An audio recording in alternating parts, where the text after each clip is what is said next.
राम लक्ष्मण सीता सहित 14 वर्ष का वनवास भोग रहे थे और वनवास काटने के लिए वो हर जंगल में जब जगह जगह घूम रहे थे तो उन्होंने पहला विश्राम जो किया वो चित्रकूट में मंदाकिनी नदी के किनारे। और मंदाकिनी नदी के पास एक ऋषि रहते थे। ऋषि का नाम था अत्रि ऋषि। और अत्रि ऋषि मंदाकिनी नदी के ऊपर किनारे तपस्या करते थे और वहीं चित्रकूट में भारद्वाज मुनि रहते थे। भारद्वाज ऋषि जब भगवान श्री राम 14 वर्ष के वनवास में और पहला उन्होंने विश्राम किया वो चित्रकूट और भारद्वाज ऋषि के पास कुटिया में गए और कुटिया में जाकर के राम लक्ष्मण सीता सहित जब रुके हैं बैठे हैं और राम जब भारद्वाज ऋषि से कहते हैं कि महाराज मैं दशरथ पुत्र श्री राम, ये मेरा छोटा भाई लक्ष्मण और ये लक्ष्मण की भाभी, हम पिता की आज्ञा पालन करने के लिए और आपके दर्शन करने के लिए आए। आप ऐसी कृपा करें कि हम 14 साल आपके पास बिता सके, तो हमें ऐसा स्थान बताइए जहां हम रुक सके। देखो ये नर लीला, भगवान की लीला देखिए। ऐसा स्थान बताइए कि हम वहां रुक सके। तब उन्होंने भारद्वाज ऋषि हंस करके कहा, हे राम, बहुत दिनों से मेरी आंखें तरस रही थी कि आपके दर्शन। राम तो कह रहे हैं मैं कहां रुकूं, हमें 14 वर्ष रुकने के लिए स्थान दीजिए। और भारद्वाज ऋषि को तीनों लोगों की दिखती थी कि प्रभु ने बड़ी कृपा की है, ये नर लीला रचाने के लिए धरती पे आए। नर लीला, ये भी नर लीला है। आप बैठे हो ना, ये भी एक लीला है। आपके कोई कष्ट हो जाना या आपके जीवन में कोई कमी होना, फिर आप घूमते फिरते सुख की खोज में निकले या भक्ति की खोज में निकले, फिर आपको कोई ऐसी जगह मिले जहां आपका मन लगे, वहां आपकी मनोकामना पूरी हो, आप आध्यात्मिक बने और आपका गुरु स्थान बने, ये इच्छा आपकी भी। इस प्रकार भारद्वाज ऋषि की भी इच्छा थी कि मैं मुझे तपस्या करते हुए बहुत वर्ष हो गए, मेरे प्रभु कब आएंगे। और वही प्रभु राजा के घर में पैदा होकर के, साधारण व्यक्ति तो जंगल में भी जा सकता है, लेकिन राजा के घर में पैदा क्यों हुए?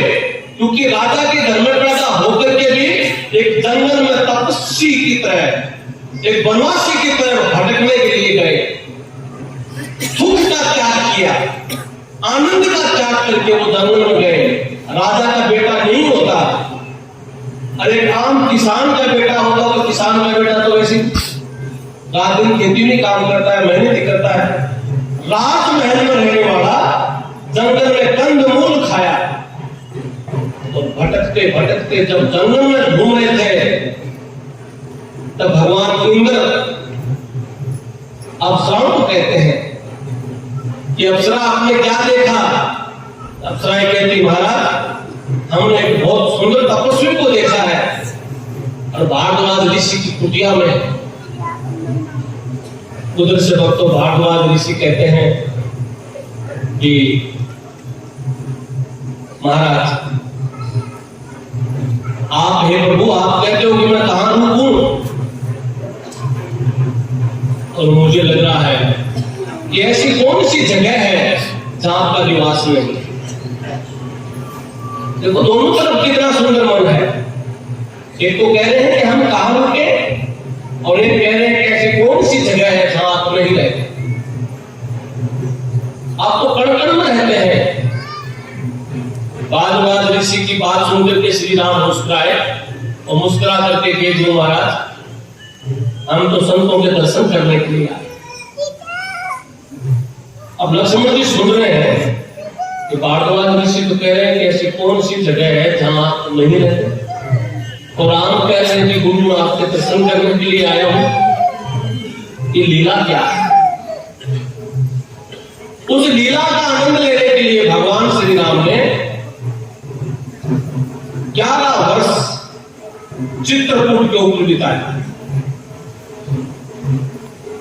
और चित्रकूट में 11 वर्ष भगवान श्री राम रहे तो देवताओं को चिंता हो गई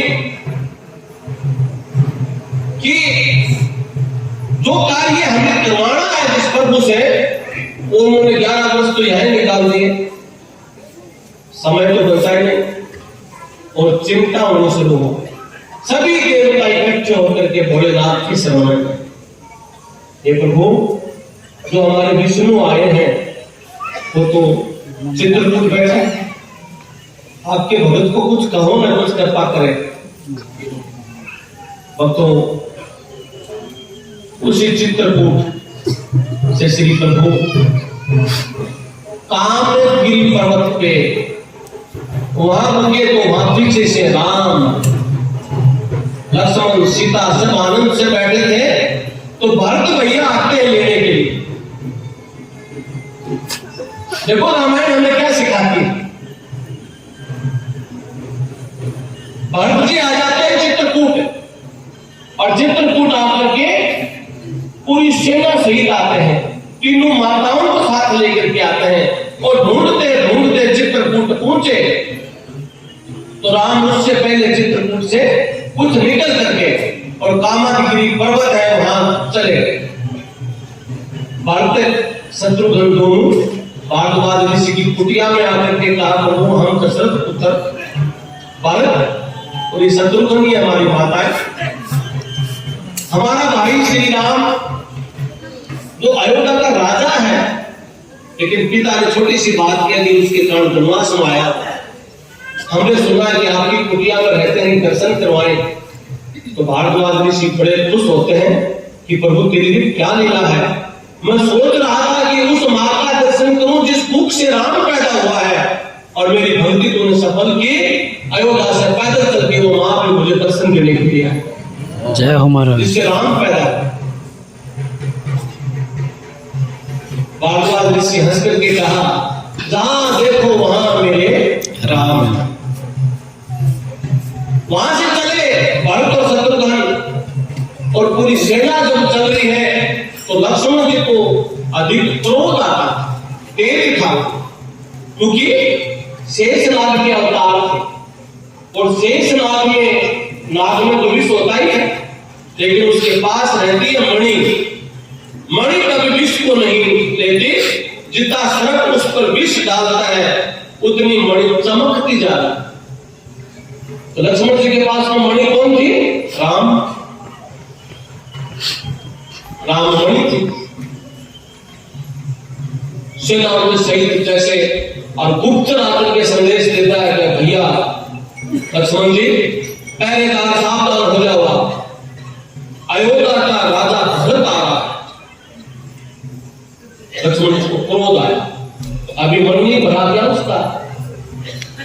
हमने अयोध्या छोड़े 11 वर्ष हो गए, और पीछे पीछे सेना लेकर के युद्ध करने के लिए आया है। क्रोधित होकर के राम के पास जाते, भैया मुझे अनुमति दीजिए, अभी मुझे आज्ञा दीजिए, मैं भरत आ रहा है युद्ध करने के लिए, मैं उसको जवाब दे सकूं। राम ने बड़ा सुंदर उत्तर दिया, सुनने क्या सकता। राम ने हंस करके कहा, लक्ष्मण जरूरी नहीं वो युद्ध करने आ रहा है, बिना सोचे समझे हम कोई भी निर्णय लेते हैं उससे भगवान भी नाराज हो। तो भैया आप तो हमेशा भगवान की चर्चा करते हो, सेना लेकर के आ रहा है।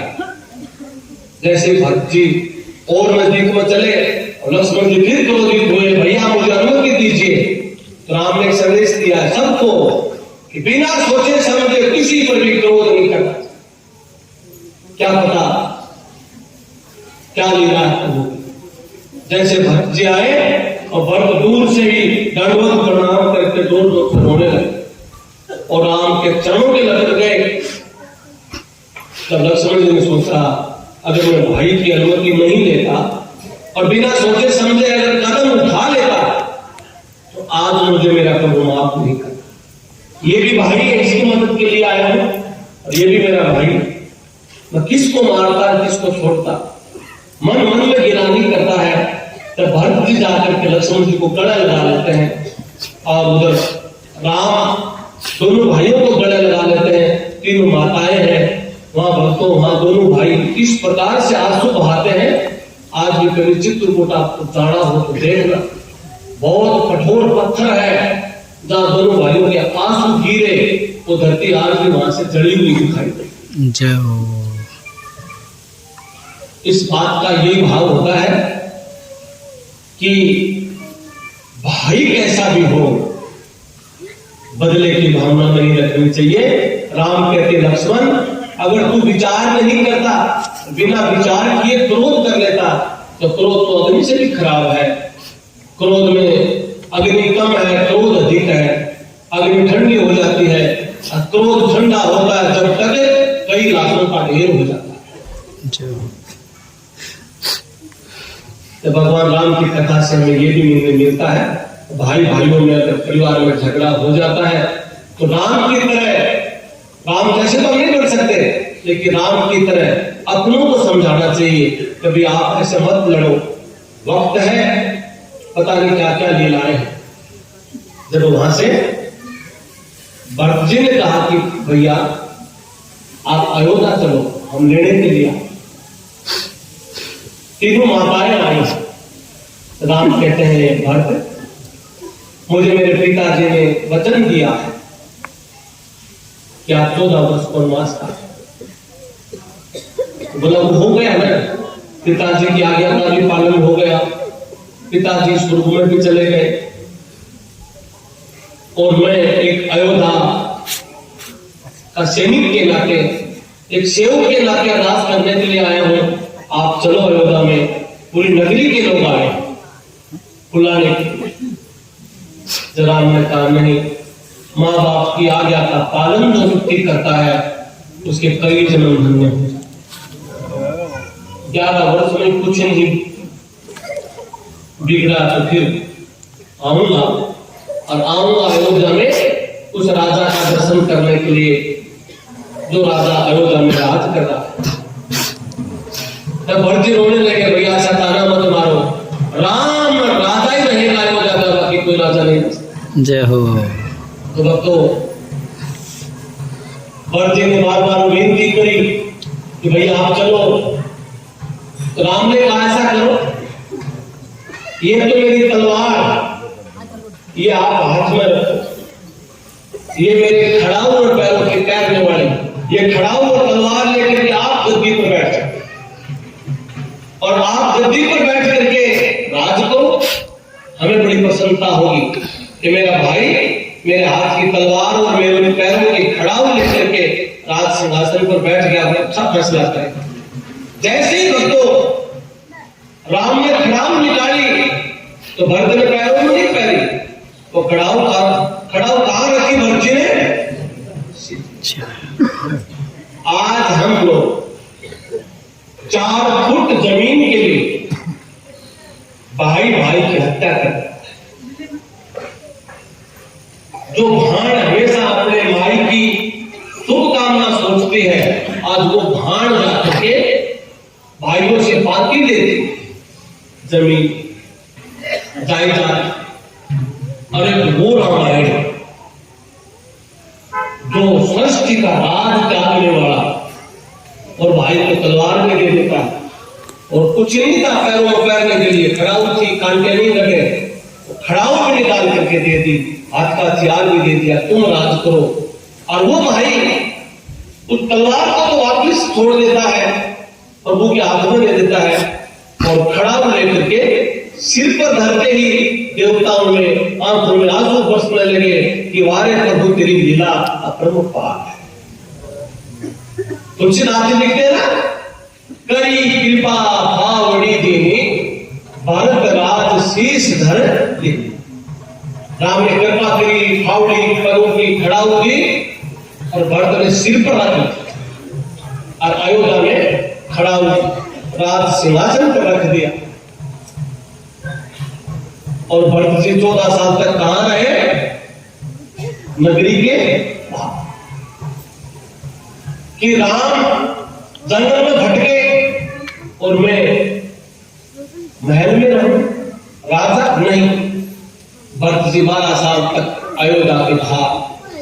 अब भरत जी जब बाहर रहे, राम और लक्ष्मण उस वनवास में रहे, तो घर कौन बचे? शत्रुघ्न। शत्रुघ्न महल में हम सब लोग ये सुनते हैं कि राम तो जब वनवास में गए, भरत जी वनवास में नगरी के बाहर बैठ गए, लक्ष्मण जी साथ में थे, तो शत्रुघ्न कहां रहते थे? रामचरितमानस में बड़ा सुंदर वर्णन किया गया है। एक दिन शत्रुघ्न घर था नहीं। शत्रुघ्न की धर्मपत्नी महल में घूम रही थी। मां कौशल्या की नजर पड़ती। मां कौशल्या धीरे धीरे धीरे छत पर गई। छत पर जाकर के देखा है, बहू आप सोई नहीं, बेटा कहां? तो उसकी आंखों में आंसू है। शत्रुघ्न कहां है आज? तू महल में क्यों घूम रही हो? तो मुस्कुरा करके कही, मां ऐसे ही। शत्रुघ्न कहां है? तो 12 साल हो गई वो यहां नहीं आती। बड़ा भयंकर क्रोध आया। अरे राजा दशरथ क्या पुत्र महल में नहीं आता? कहां रहता है 12 साल से? बड़ा क्रोध हुआ और क्रोध होकर के और दोनों सासू और बहू दोनों चलती है वहां से।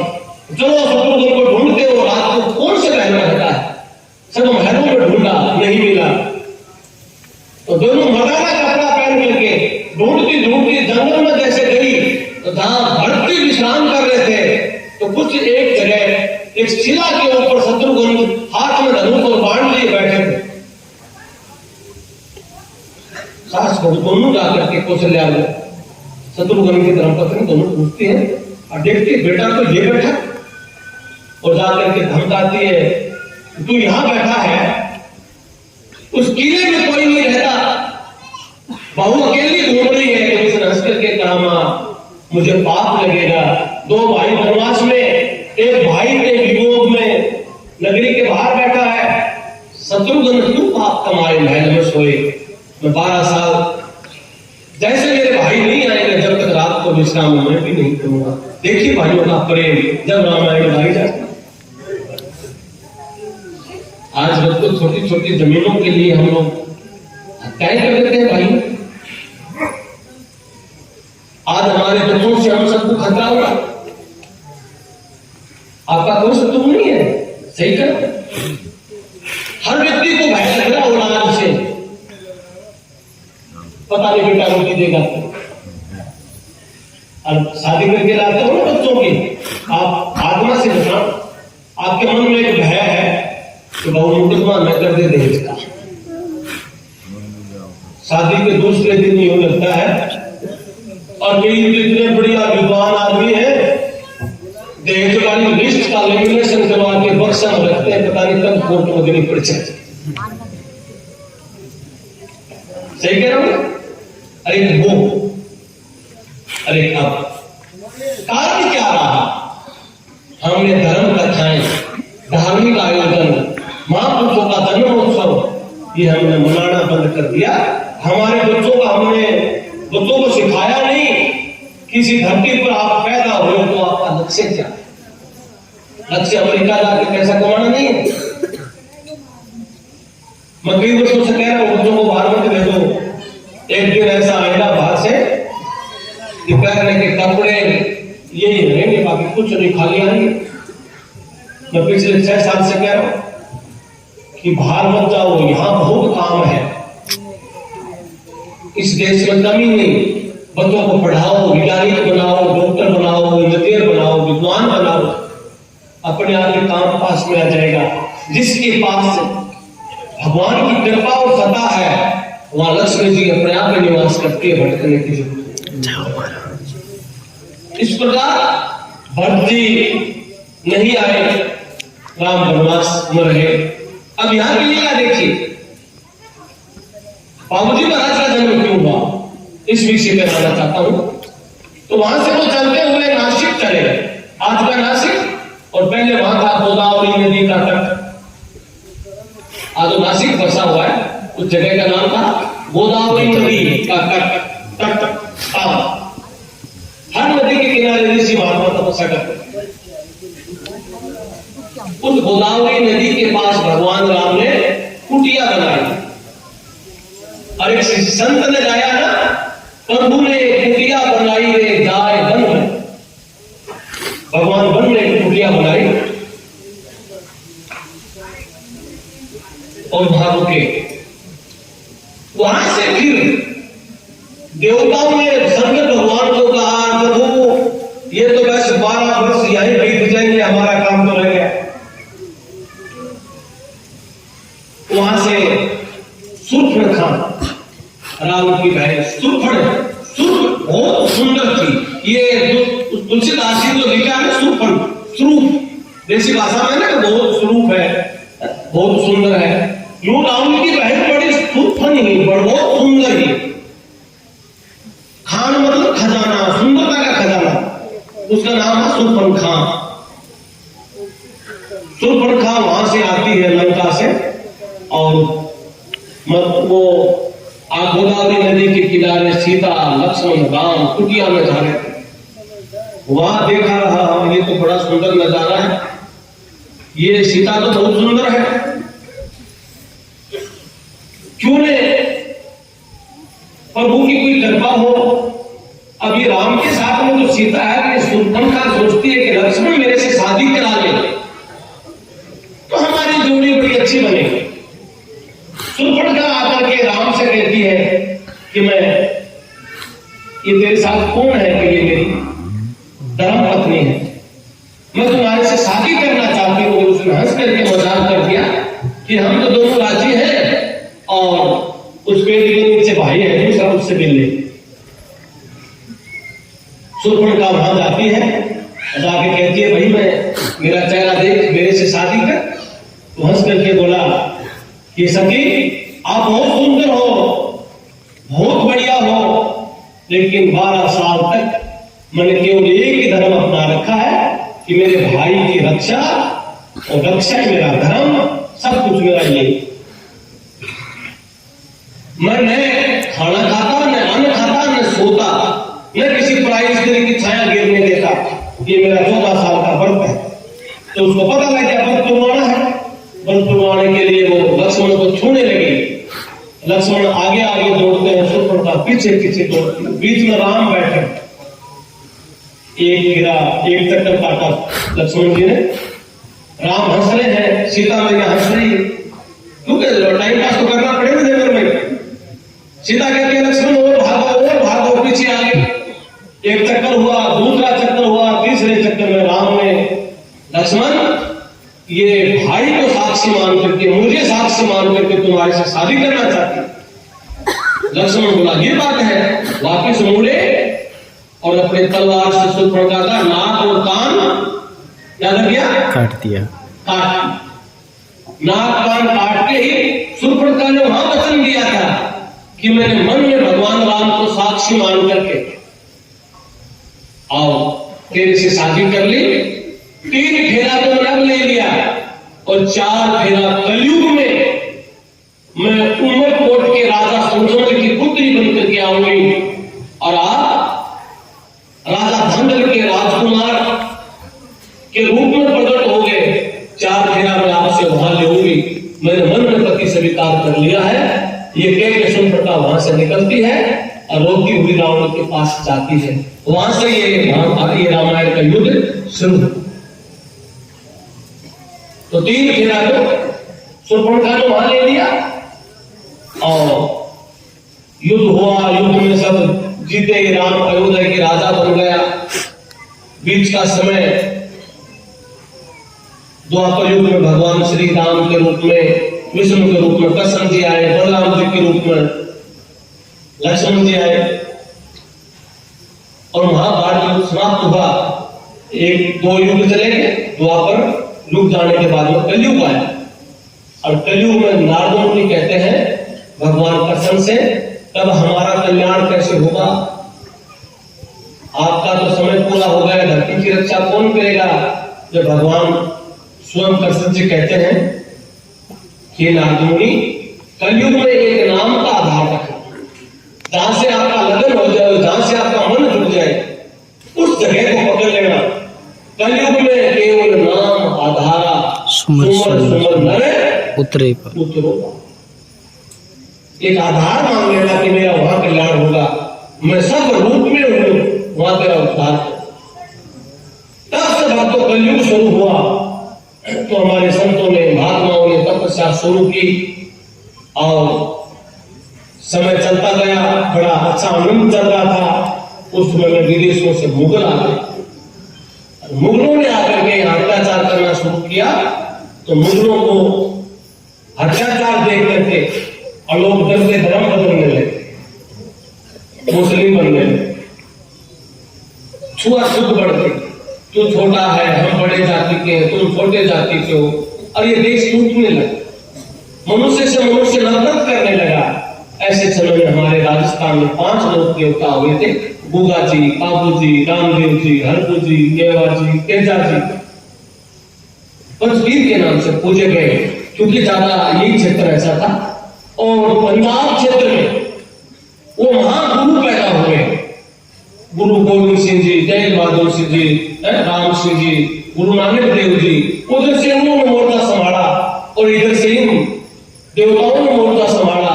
तब जाकर के हम सब की पगड़ी और तगड़ी और चोटी और जनेऊ इनकी रक्षा। जय महाराज। तो बाबूजी महाराज का जन्म कैसे हुआ? इंद्र से अप्सराएं हमेशा स्नान करने के लिए आती थी। कोड़ू के अंदर एक सरोवर था, इंद्र की अप्सरा नारद मुनि के साथ में आते थे, स्नान करके चले जाते थे। तो वहां के राजा थे धांगल, भगवान सूर्य के उपासक थे, सूर्यवंशी। वो सुबह सुबह 4 बजे सरोवर पर स्नान करते थे, पूजा पाठ करते थे। राजा धांगल स्नान करने के लिए गया तो इंद्र की अप्सरा राजा धांगल को देख करके इंद्र भगवान के दरबार में जाकर के इंद्र के आगे चर्चा करती है कि महाराज, मैंने एक मर्त लोक के अंदर ऐसा सुंदर राजकुमार देखा है जो आपसे भी सुंदर है।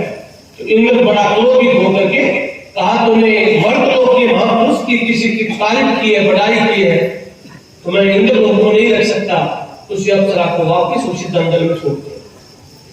राजा धांगल दूसरे दिन आते हैं और वो अप्सरा स्नान कर रहे थे, स्नान करके सूर्य भगवान की पूजा की, करते वो अप्सरा साथ में वो महिला, वो देवी रो रही थी। धांगल ने पूछा, मेरे राज में कोई महिला रोए तो मेरा पूजा करना बेकार है, पूछते जाकर के तुम कौन हो भाई? उसने कहा, महाराज मैं बताऊंगी, पर आप कौन हो? कि मैं सूर्यवंशी, सूर्य प्रतापी और रघु के वंश में श्री राम के भाई लव उसकी संतान के रूप में और इसी क्षेत्र के जो नौकुंडी मारवाड़ है उसका राजा हूं, नाम है मेरा धांगल।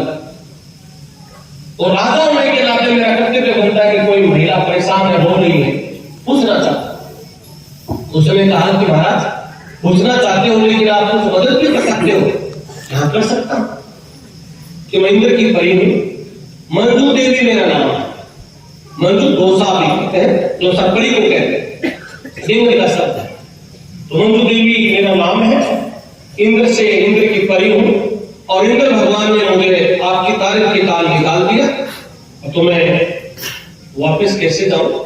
राजा धांगल ने कहा कि आप मेरे साथ मेरे महल में चलो, कल तुम्हारी सहेलियां आएंगी, वापिस चली जाना और बड़े पवित्रता के साथ में आपको आप सामान दिया जाएगा। तो अप्सरा कहती है, नहीं महाराज पहले आप वचन दीजिए। क्या वचन मांगा कि मानो कि आपकी रानी से मेरा अलग महल होना चाहिए। तथास्तु कह दिया। आप मेरे महल में आओ तो आवाज करके आना, बिना आवाज नहीं आना। बोला मैं आऊंगा ही नहीं। बोला फिर भी आओ तो आवाज करना है, घंघारा करना है। ठीक है। अलग से महल बनवा दिया। राजा था, आदेश दिया, महल तैयार। इंद्र की परी वहां रही और उन्होंने कहा महाराज मैं आपके चरणों की दासी बन करके रहूंगी। तो राजा धांगल हमेशा उस महल में जाते थे। लेकिन राजा धांगल की तो रानी की करुणा के उसको मालूम चला कि राजा कहां जाते हैं।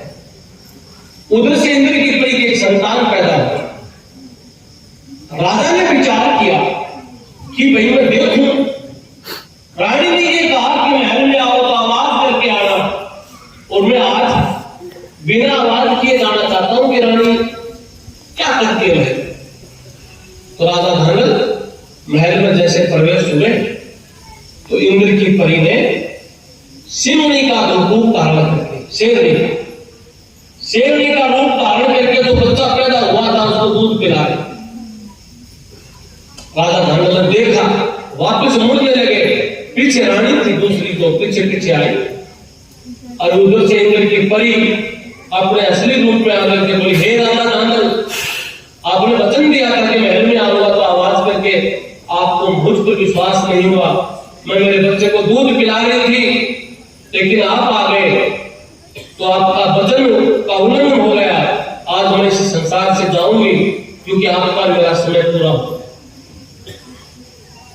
भक्तों इतना कह करके वो इंद्र की परी अपने सिंहनी के रूप से और अप्सरा के रूप में आती है और करुणा के वो बच्चा हाथ में ले लेती है और वो जाती हुई वचन देती है कि मैं आज तो जा रही हूं, मेरे बच्चे को गोद में नहीं खिला सकी, लेकिन ऐसा समय आएगा मैं मेरे बेटे को मेरी पीठ के ऊपर घोड़ी बन करके आऊंगी और बेटे को पीठ पे खिलाऊंगी। ये कह करके इंद्र की अप्सरा अंतर्धान हो जाती है। बोलो सिंहनी के लाल की जय हो। राजा धांगल उस राजकुमार को महल में जाते हैं, विद्वानों से पूछते। तब विद्वान उनका नाम श्री पाबूजी रख देते। पाबू पाल, सबको पालने वाला बनेगा, और ये लक्ष्मण के अवतार है। ऐसे करके तो उनका नाम पाबूजी महाराज रखा। 12 साल के हुए सब दुर्गा भवानी का रूप देवल तारणी, देवल के घर में वो घोड़ी, इंद्र की परी घोड़ी बन करके पैदा होती है। पाबूजी महाराज उसी घोड़ी को लाने के लिए जाते हैं साउंडों के साथ, और दुर्गा को वचन दे करके आते हैं कि घोड़ी मुझे चाहिए, ये मेरी माँ है। देव ने कहा ये आपकी माँ है तो ये गाय भी मेरी माँ है। तब कहा गायों की रक्षा मैं करूंगा, क्योंकि जब देव ने घोड़ी दे दी और गायों की रक्षा का वचन दिया, अब हमको वो ही करवाना था। मुगल क्या करते थे, गायों को छोड़ते। तो दुर्गा भवानी ने वचन दे दिया और वो घोड़ी श्री पाबूजी महाराज को दे दी। तब से उनका नाम केसर के सवार, घोड़ी का नाम था केसर। तब यहाँ जय बोलते तो कहते हैं कि केसर के सवार की जय हो। केसर के सवार होकर के पाबूजी महाराज वहां से आते हैं, और आते हैं तो बीच में एक पाटन क्षेत्र पड़ता है गुजरात में, सौराष्ट्र होता। पाटन के अंदर बिरजा खान पठान था। मिर्ज खान, वो हमेशा छोटे छोटे गायों के बछड़े, दूध पीने वाले बछड़े, उनको ले आता था और नगरी के बीच में उन बछड़ों को काटता था, और काट करके हिंदुओं को जबरदस्ती उनका धर्म निष्ठ करवाता। और वो घोड़ी लेकर के पाबूजी महाराज वहां से निकलते हैं, और वो गुजर समाज के, भील समाज के लोग दूर दूर से रो रहे हैं कि आज कोई घोड़ी पर चढ़ करके जा रहा है, कौन हो सकता है। तब सबने अरदास की कि महाराज हमारे इस पाटन के अंदर मिर्जा खान है, वो बकरा ईद के दिन बकरे तो काटता नहीं, हमारी छोटी छोटी गायों के बछड़ों की बलि देता। और आज तक किसी राजा ने हमारी नहीं सुनी। तो पाबूजी महाराज ने प्रथम युद्ध लड़ा मिर्जा खान के साथ, मिर्जा को हरा करके, और वो पाटनगढ़ को हिंदुओं को समर्पित कर दिया और मिर्जा का वध किया। और तब से ये गो रक्षक, गो भक्त हुआ है। जय हो। तो वहां के तो राजा था, उनको क्या करके पूरी नगरी के लोगों को इकट्ठा किया, बोला कोई छोटा नहीं है कोई बड़ा नहीं है, राजा तू बड़ा था तो गायों की रक्षा नहीं कर सका, तो वहां पर तो भीड़ जाती होती है, ऐसे में ऐसे छुआछूत वहां मिटा करके वहां राज स्थापित करवा और मिर्जा पठान से युद्ध लड़ करके वहां से निकले, पुष्कर में स्नान किया और पुष्कर के अंदर पूगा जी महाराज भी आए हुए थे, तो दोनों की बातें हुई, तो बाबूजी महाराज ने आपकी भतीजी बूढ़ा जी की बेटी गोगा जी महाराज के साथ में शादी करने का संकल्प ले लिया, तो ये दोनों क्या बन गए रिश्तेदार। तो बाबूजी महाराज की दो भतीजी और धारवीर गोगा जी महाराज के साथ में शादी।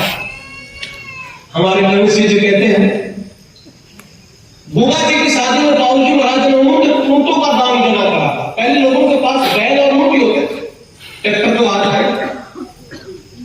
इसी देश में किसान जब कमजोर होगा तो देश खत्म हो जाएगा। किसानों के संसाधन देवताओं ने संतों ने पूरे करवाए। तो गोगा जी की शादी में बाबूजी ने ऊंट देने के लिए, ऊंट या थे नहीं, ऊंट थे अरब में। अरब में किसका राज? वही मुगलों का। तो शादी में दान देना किया ऊंट, और गोगा जी की का गांव है यहाँ से 8-9 किलोमीटर नजदीक ही पड़ता है, नदरेवा बागड़ देश बोलते हैं। तो वो बाबूजी महाराज ऊंटों का धाड़ा दौड़ करके अरब में युद्ध लड़ते हैं। ऊंटों के 5 पैर होते थे, 4 पैर उनकी बनाया, 1 पैर चढ़ा करके, और 150 ऊंट लेकर के अरब से आए। और गणेश जी कहते हैं जब यहां से निकले तब ये जगह है ना आप बैठे हो, यह बाबूजी महाराज ने रात को डेरा डाला था, यहाँ रुके थे, यहाँ तपस्या की, यहाँ भजन किया, इसलिए यहाँ ये लीला भगवान की। जय हो महाराज। यहाँ से गदरेवा जाकर के गोगा जी को दान दे दिया। अब मुल्तान आज पाकिस्तान में है। मुल्तान के अंदर एक पठान था, लखू पठान। उनका हमेशा से काम था कि या तो मुस्लिम बनो, मुस्लिम नहीं बनते हो तो छोटे छोटे बच्चों को काट करके माताओं के गोद से छीन लेता था, बच्चों को काट करके वापस माता के गले में डाल देता। कितना बाबूजी महाराज ने केसर के लिए उससे युद्ध किया, लखू पठान को बंधक बनाया।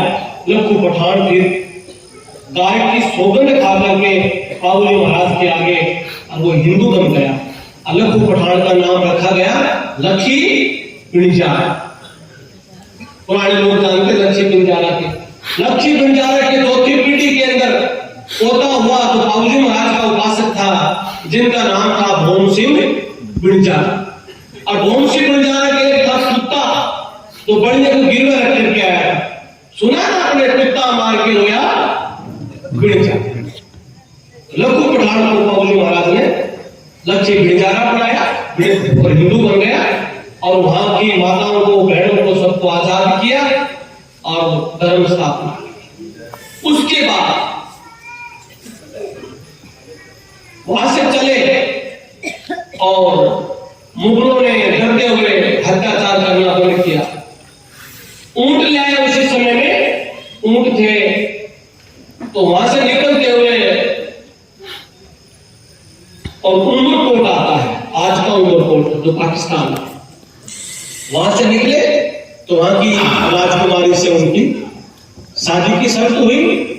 और जब ऊंटों का दान देख करके बाबूजी महाराज जब शादी के लिए तैयार हुए, तो जब उमरकोट गए, उमरकोट पहुंच जाते हैं, तो जिस देवचार्य को वचन दिया था कि गायों की रक्षा करूंगा, उन गायों को जिंदराव खींची, मुगलों के साथ मिलकर के देवल की 9 लाख गायों का हरण कर लेता, और देवल के पति को 24 भाइयों का वध कर देता है। वो जब देवल भवानी दुर्गा थी, विकराल रूप धारण करके और सिर के अपने केस खोल करके, पति के खून में रंग करके, क्रोधित होकर के सब राजाओं के पास में जाती है, सब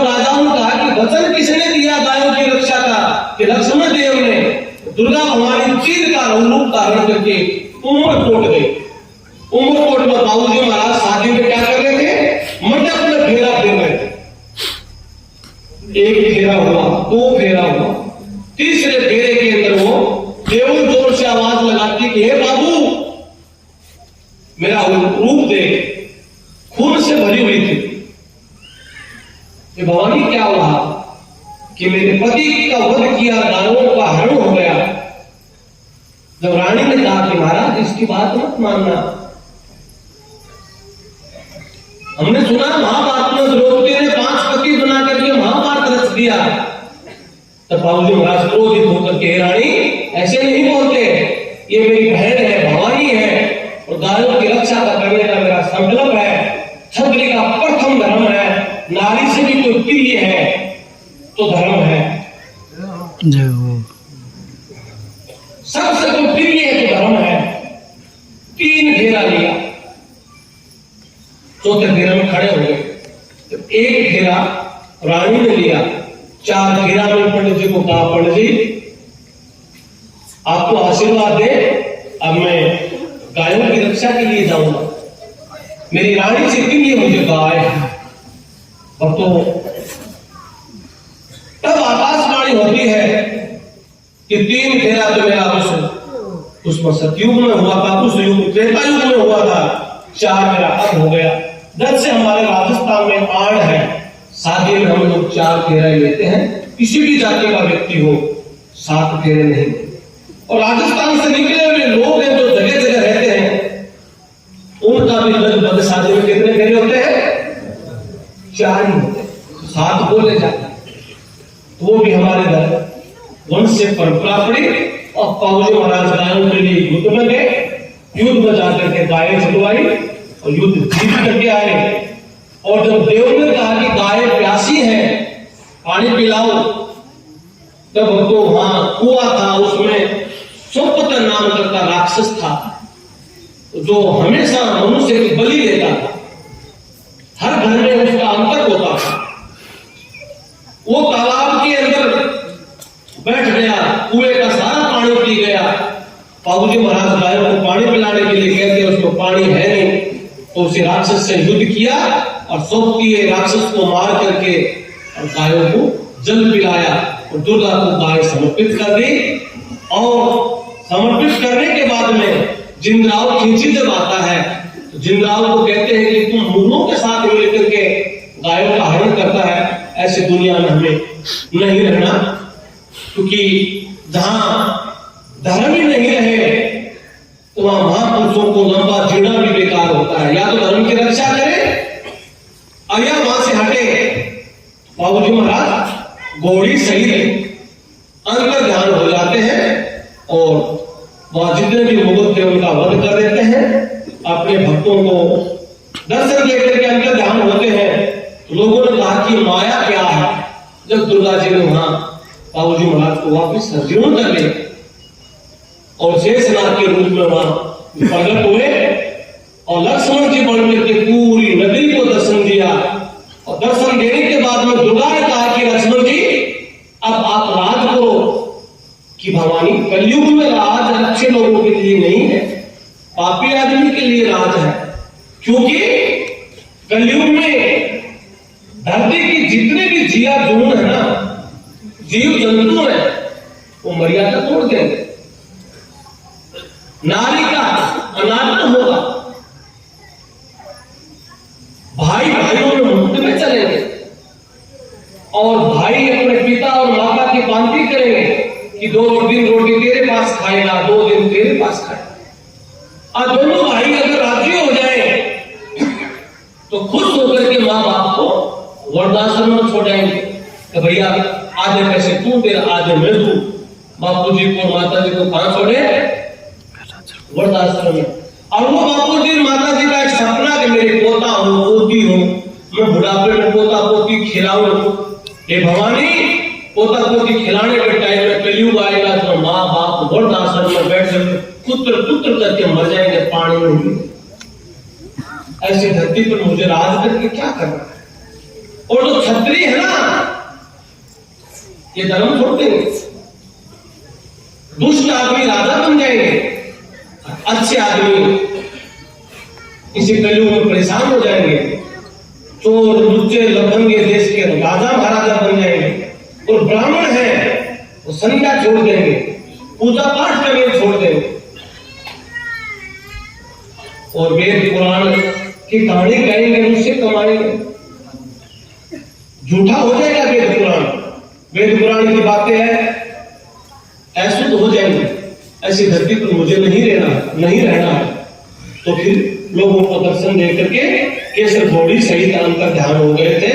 ये थे बाबूजी महाराज। जय हो महाराज। फिर इनके पर्चे हुए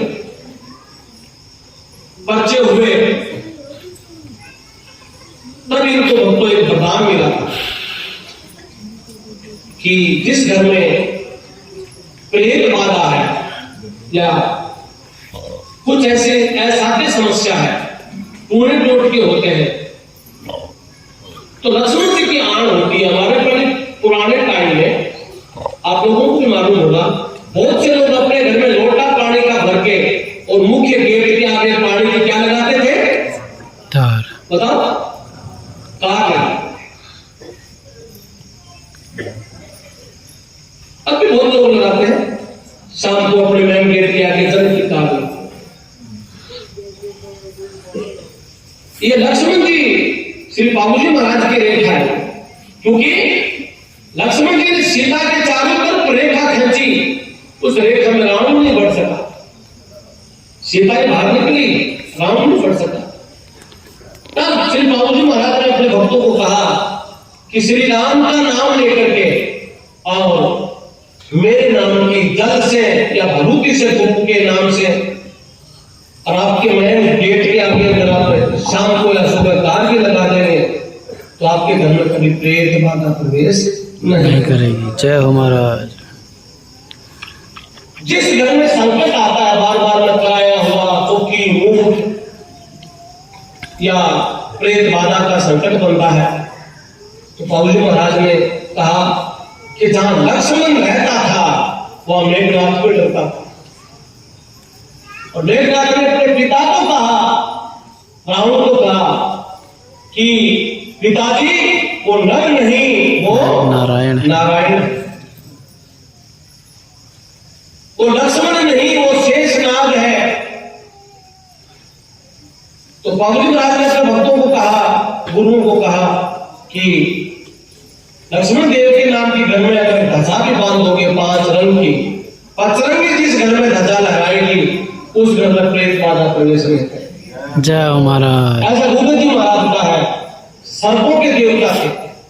और बाबूजी महाराज को पशु पक्षी ऊंट जीव जंतु और मनुष्य और अनेक रोग होता था पहले, हर ऐसा के रोगों के देवता। ऐसे बाबा रामदेव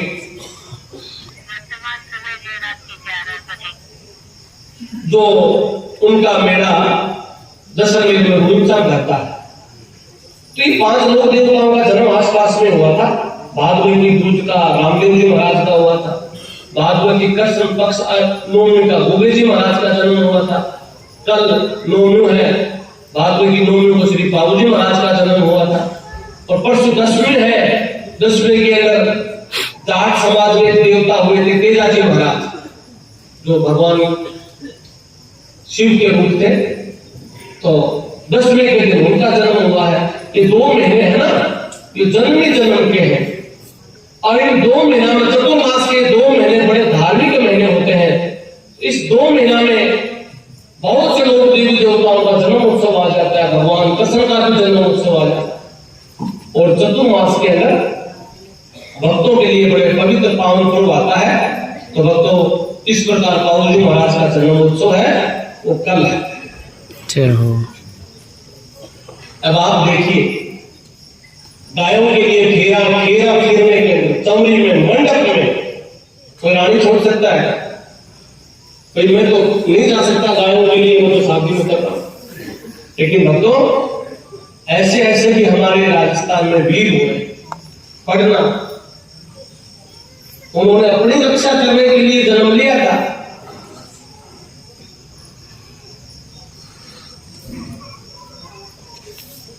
एक अहमदाबाद का मुसलमान था, उन्होंने राजा रतन सिंह पर हमला कर दिया।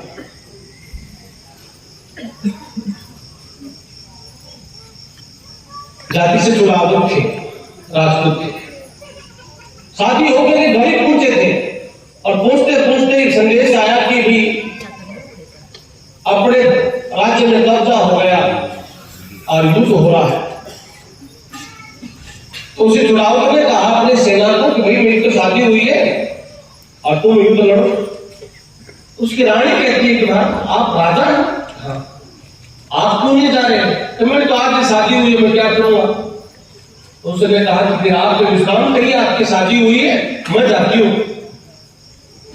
उन्होंने जैसे ढाल और तलवार के हाथ लगाया तो राजा ने सोचा कि ये तेरी रानी ये युद्ध में जाएगी, अब मेरी तो शादी आज हुई है। तो वो कहने लगा कि युद्ध में आप क्या करोगे? सेना जाएगी, कि सेना के भरोसे राजा नहीं बना जाता। साधु बनना है तो भगवान भरोसे बनो, वीर बनना है तो भुजाओं के भरोसे। जय हो महाराज। ऐसे कहने से रानी ने बोल मारते ही राजा वहां से उतरा और घोड़ा और सेना लेकर के युद्ध में जाता नगरी के बाहर जब निकला तो मंत्री को बोला, मंत्री जी युद्ध में जा रहा हूं, पता नहीं वापस आऊंगा नहीं आऊंगा। मेरी रानी से मेरी आज शादी हुई है, उसकी कोई निशानी नहीं है, ताकि युद्ध भूमि में या तो मैं मर जाऊंगा तो मेरी इच्छा पूरी हो जाएगी, और कोई निशानी हो उसकी याद आएगी तो मैं वो देख लूंगा। मंत्री वापिस जाता है, घोड़ा थामता है, दासी को कहता है कि रानी साहब वो कहना राजा निशानी मंगा रहे हैं। रानी महल में देख रही थी कि महाराज प्रभु वो खड़ा घोड़े पर चढ़ा। मंत्री को कहा, मंत्री जी बोलिए कि राजा जी ने कोई निशानी मंगाई है कि आ रही हूं। नीचे आकर के मंत्री की तलवार लेती है और अपनी गर्दन काट करके पकड़ा देती है, जा तेरे राजा को दे। ये है राजस्थान। ऐसी भूमि में बैठे हो आप लोग जहां पानी तो महंगा और रक्त सस्ता, खून तो सस्ता है, पानी महंगा है। ऐसी भूमि में आप लोग आए हो तो क्या आपके कष्ट नहीं दूर होंगे? 100% भगवान आपकी सुनेंगे। आप उस भूमि में बैठे हो जहाँ बाबूजी महाराज ने धर्म रक्षा के लिए यह डेरा डाला। जय हो। और बस तो और मंदिरों में व्यवस्था है, वैसे भी करवा सकते हैं, बड़ी बड़ी धर्मशाला भी करवा सकते हैं, बड़ी बड़ी व्यवस्था करवा सकते हैं। लेकिन जिस लक्ष्मण देव ने इसी मिट्टी में रात बिताई, तो हम इसी मिट्टी में अगर एक दिन दो दिन इस मिट्टी को चंदन मान करके कुमकुम मान करके इस पर लेट के चले जाए तो बदन के रोग दूर हो जाए। जय महाराज। सरदार जी सत्य बात है ना, क्योंकि गुरुओं के स्थान को पवित्र रखना हम सबका कर्तव्य है। तो भक्तों, ऐसे महापुरुषों ने जन्म लिया जो देवता के रूप में हुए। तो बाबूजी महाराज का यह स्थान है, उनका कल जन्म उत्सव है। और हम हर साल की भांति, हर वर्ष की भांति इस मांगलिक कार्य को थोड़ा और धर्म में बदल देते हैं, सुंदरता से जोड़ देते हैं कि गुगा जी ने, बाबूजी ने, रामदेव बाबा ने, तेजा जी ने मानव कल्याण के लिए अपना शरीर का दान दिया। महर्षि दधीचि ऋषि ने शरीर का दान दिया। गुरु गोविंद सिंह जी ने बच्चों का दान दे दिया, खुद का दान दे दिया धर्म की रक्षा। ऐसे महापुरुषों के साथ धर्मों के लोग आते हैं, क्यों न हम भी उनकी याद में कुछ करें। तब हम लोग हर साल एक रक्तदान शिविर रखते हैं कि हमारे शरीर का कुछ सुंदर अंश तो मशीनों में नहीं बन सकता, वो शरीर से बनता है, वो कभी भी नहीं होता, पूर्ति भी हो जाता है। ऐसी कुछ चीज हम भी दान दें ताकि धर्म का धर्म, पुण्य का पुण्य। तो हर साल की भांति हम लोग यह एक रक्तदान शिविर लगाते हैं। जो सब इच्छा से, जिस लोगों की इच्छा होती है वो रक्तदान देते हैं। उन महापुरुषों की याद में अपने शरीर का रक्त जब हम दान देते हैं वो पता नहीं विपदा के समय में किसके काम में आता है। आपका खून किसके प्राण बचाते हैं। तो मेरा तो कहना है किया हुआ सारा पाप किसके प्राण बचने से वो पाप रुक। जय हो महाराज। ऐसे रक्तदान शिविर का कोरोना काल में आपको मालूम, पूरा देश कोरोना से रो रहा था। रक्तदान शिविर हम लोगों ने लगाया, उस रक्त से ऐसे ऐसे लोगों के प्राण बचे, बहुत से लोग डॉक्टरों ने कहा कि महाराज जी बड़ा पुनार का काम किया आपके भक्तों, तो रक्त दिया। आज लोग तो स्वामी तो कहीं भी कर सकते हैं, भंडारा तो कहीं भी लगा दो, कोई ऐसा नहीं मंदिर है कि जहां डाल करके रक्त का दान लेना पड़ेगा, ऐसा मंदिर है तो नहीं। जय हो महाराज। जो कथाएं उनकी बातें होगी, उन्होंने शरीर का दान दिया है, तो हम तो रक्त का दान देना चाहते हैं। तो कल रक्तदान शिविर भी है, तो बाबूजी महाराज के जन्म उत्सव के उस खुशी में पावन पर्व पे तो रक्तदान शिविर लगेगा। जिस जिसकी इच्छा हो कोशिश करना सब इच्छा से रक्तदान देने की। और डॉक्टर लोग कहते हैं कि रक्तदान कोई देता है ना, रक्त की कमी नहीं होती, पूर्ति हो जाता है रक्त। डॉक्टर भी रक्त उसका लेते हैं जिसमें स्वस्थ है, रोगी का तो डॉक्टर क्या खून नहीं लेता, रोगी की तो शुद्ध दूध भी नहीं लेता, फाट का पड़ा।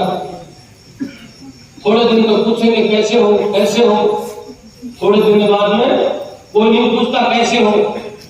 5-6 महीना में जिक्र चलता है कि प्रदीप जी कैसे है, अभी जिंदे हैं वो, मरे ना मरे तो देखिए शरीर चलता है, जब तक पूछते हैं वो कहाँ है, खाट में पड़ने के बाद सब कहीं भी हो कोई नहीं पूछता। तो हम स्वस्थ हैं तो इसके काम में आए, काम में आना जब हम सीख लेते हैं तो हमारे ये तो भक्ति है, इससे हमारे पाप मुक्त हो जाए। तो कल रक्तदान शिविर है, रक्त कौन कौन भगत देना चाहता है हाथ ऊपर करके बताएं हमें। इसका आप ही लोग हैं, आप भी बहुत बढ़िया। तो रक्तदान तो वही देंगे जो डॉक्टर कहेंगे, मेरे कहने से नहीं देना है, आपको जांच करेंगे, चेक करेंगे और रक्त में कई बीमारियों का पता चल जाता है। मुझे तो पता ही है, डॉक्टर आपका खून जाएगा डॉक्टर के, डॉक्टर आपको रिपोर्ट भेजेंगे कभी ये थोड़ी कमी है पूर्ति। और मेरा ये कहना है सत्संग होता है, यज्ञ होता है, सुमरण होता है, ध्यान होता है, वह सारे कष्ट शांत होते हैं। जय हो महाराज। रक्तदान शिविर है, आप लोग सुबह भोजन या नाश्ता तो क्या क्या व्यवस्था है जगू जी? फ्रूट की व्यवस्था है, तो खाली पेट कोई नहीं देना। दाम में सेवादार में आप सब लोगों ने मिलकर के व्यवस्था करवा रखी है भाई, फ्रूट है, जूस है, पहले वो खा पी के फिर भले में लगना और समझा से रक्तदान देना ताकि बीपी कंट्रोल रहे, हार्ट अटैक ना आए। खून का दान करने से अटैक भी नहीं आता, हम आपको बता। इस प्रकार से आप रक्तदान देना। और यहाँ का आयोजन ऐसा रहेगा, कल रामायण जी समापन, पूजन, आरती, रक्तदान शिविर उधर शुरू हो जाएगा, यहाँ भंडारा शुरू हो जाएगा। और भंडारे में मैं आप सबको करना चाहूंगा कि चाहे ऐसी भी समस्या हो, भंडारे का प्रसाद आपको जरूर मिलता है। 12 महीनों में एक बार भंडारा बनता है और ये प्रसाद लेकर के आप अगली साल आएंगे, तब तक बीच का जीवन देखना आपका सब इच्छाएं पूरी करे। जय हो महाराज। सुख संपत्ति घर आवे, कष्ट मिटे तन का। और भूल जाओगे हरि भूला एक बार, हरि भूलता है हजार। हरि को याद किया एक बार, हरि याद रखता है हजार। तो गुरुओं के आदेश के अनुसार जो चला चलता है, तो गुरु गूंगा भी होता है, गुरु बावड़ा भी होता है, लेकिन शब्द है वो परमात्मा से मिला। जय हो महाराज। ये आशीर्वाद आप सबको है और भगवती से, गुरु महाराज से प्रार्थना करूंगा कि माता रानी आपकी मदद पूरी करे। दूसरा भक्तों में एक बात करना चाहता हूं, तो यहाँ से मदद पूरी हो जाती है, इच्छाएं पूरी हो जाती है, वो फिर भूले तो ना, क्योंकि आप सोचते तो होना था महाराज जी का नाम लग गया, ऐसे नहीं होना था। भागीरथ गंगा लेके आया ना, तो गंगा को आना नहीं था, उसने तपस्या की तब आ गई। किसने तपस्या की? भागीरथ के पूर्वजों ने। कुछ तो भागीरथ के पूर्वजों ने तपस्या की और कुछ भागीरथ ऋषि ने खुद ने तपस्या की। सब ने मिलाकर के कार्य किया, तब गंगा माता शुरू हो गया। जय हो। तो यहाँ भी जो ये तपस्या है ना, मेरी अकेले की नहीं है, ये हमारे पूर्वजों की तपस्या है, हमारे दादा परदादाओं की तपस्या है। हाँ मेरा जन्म तो पौली महाराज के वंश में हुआ है, हाँ मेरा जन्म मीरा जी के वंश में हुआ है, हाँ मेरा जन्म वीर कला जी के वंश में हुआ है, मेरा जन्म दुर्गादास जी के वंश में हुआ है, ये तो मैं मान लेता हूँ। लेकिन मेरा वंश होने से मैं बड़ा नहीं हुआ, उन्होंने तपस्या की जब मैं आज खड़ा। जय हो। तो आप आए हो ना, आप नहीं आए, आपको बुलाने वाली कोई अदृश्य शक्ति है। आपको आपके पितरों का, आपके देवता का, आपके गुरु का कोई आदेश हुआ है, वो आपको लेकर के आया, और वो लेकर के आया तो आपको खाली नहीं भेजेगा, आपको कुछ न कुछ दे। जय हो महाराज। ठीक है ना। और विदेश में कितने दिन रह के आए हो?